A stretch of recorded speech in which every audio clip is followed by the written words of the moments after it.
अगर class 10th की preparation कर रहे हैं तो क्लास 10th हिंदी का जब आप पेपर देने जाएंगे तो आपसे वहाँ पर 20 नंबर आपका किस में पूछा जाएगा, 20 नंबर आपका बहुविकल्पी में पूछा जाएगा। तो आप लोगों का मैं यहाँ पर 20 नंबर का बहुविकल्पी प्रश्न मैं आपका कंप्लीट करवाने जा रहा हूँ। तो क्लास को पूरा ध्यान से देखिएगा।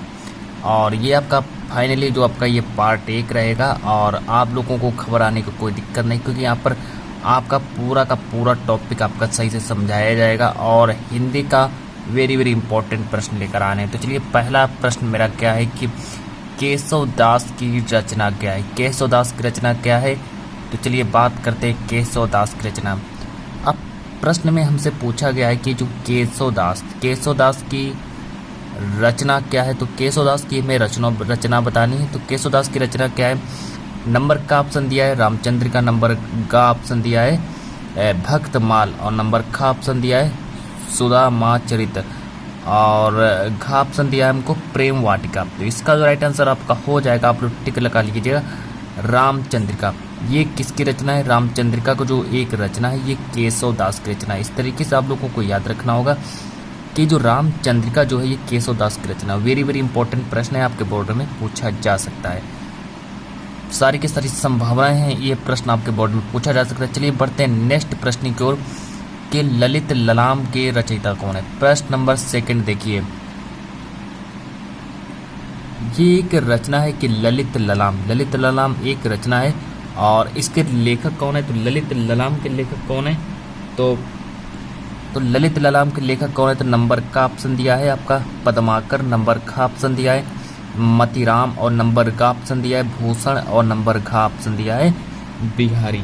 तो चलिए इसका राइट आंसर आप लोग टिक कर लीजिएगा। इसका ललित ललाम जो है इसके रचयिता है मतीराम की रचना कौन सी है, मतीराम की रचना हो गई आपकी ललित ललाम।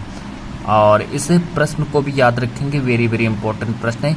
ज़्यादा प्रश्न आज की इस क्लास में डिस्कस करेंगे, सारे के सारे इम्पोर्टेंट टॉपिक होंगे और सारे आप पूरी वीडियो को बिल्कुल ध्यान से देखिएगा। फिर बढ़ते हैं प्रश्न नंबर 3 की ओर।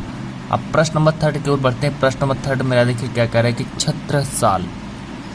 अब देखिए छत्रसाल दशक ये एक रचना है। छत्रसाल दशक क्या है, छत्रसाल दशक एक रचना है और छत्रसाल दशक के लेखक कौन है।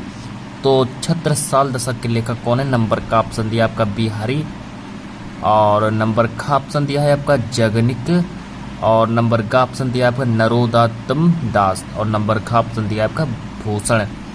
अब देखिए छत्रसाल दशक के लेखक कौन है, तो आप लोगों को याद रखना होगा छत्रसाल दशक के लेखक आपको हो जाएंगे भूषण को टिक कर लीजिएगा। ये आपका राइट आंसर हो जाएगा, भूषण को टिक कर लीजिएगा कि छत्रसाल दशक के लेखक कौन हो गए, भूषण हो गए।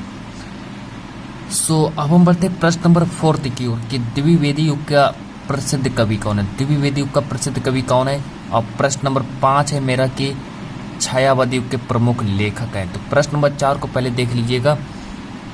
सबसे पहले हमसे पूछा गया है कि द्विवेदी युग के लेखक कौन है, किस युग के लेखक, द्विवेदी युग का प्रसिद्ध कवि कौन है। तो द्विवेदी युग का प्रसिद्ध कवि पूछा गया है। तो द्विवेदी युग के प्रसिद्ध कवि आप लोगों को साफ ही साफ नजर आ रहा है कि मैथिली शरण गुप्त हो जाएंगे। तो मैथिली शरण गुप्त को आप लोग टिक कर लीजिएगा, ये आपका राइट आंसर हो जाएगा। मैथिली शरण गुप्त जो हैं ये द्विवेदी युग के प्रमुख कवि माने जाते हैं। अब चलिए बात करते हैं प्रश्न नंबर 5 की ओर बढ़ते हैं। प्रश्न नंबर 5 देख लेते हैं कि छायावादी युग। अब चलिए छायावादी युग के प्रमुख लेखक कौन है। तो छायावादी युग के प्रमुख लेखक कौन है, नंबर का ऑप्शन दिया यशपाल, वृंदावन लाल वर्मा और राम कुमार वर्मा, भारतेंदु हरिश्चंद्र। सो आज की इस क्लास का ये लास्ट प्रश्न है और सो बेसिकली मैंने आज की इस क्लास में सिर्फ 5 महत्वपूर्ण टॉपिक के बारे में ही बात की, क्योंकि मेरे पास समय कम है और आज की इस क्लास में सिर्फ मैं 5 ही महत्वपूर्ण टॉपिकों के बारे में बात करूंगा। जो नेक्स्ट क्लास जो होगी उसमें बहुत से सारी मिनिमम वो आपकी 1 से 1.5 घंटे की क्लास हो सकती है, लेकिन आज की इस क्लास को सिर्फ हम इतना ही रखेंगे। तो चलिए इसका राइट आंसर टिक कर लीजिएगा आप लोग।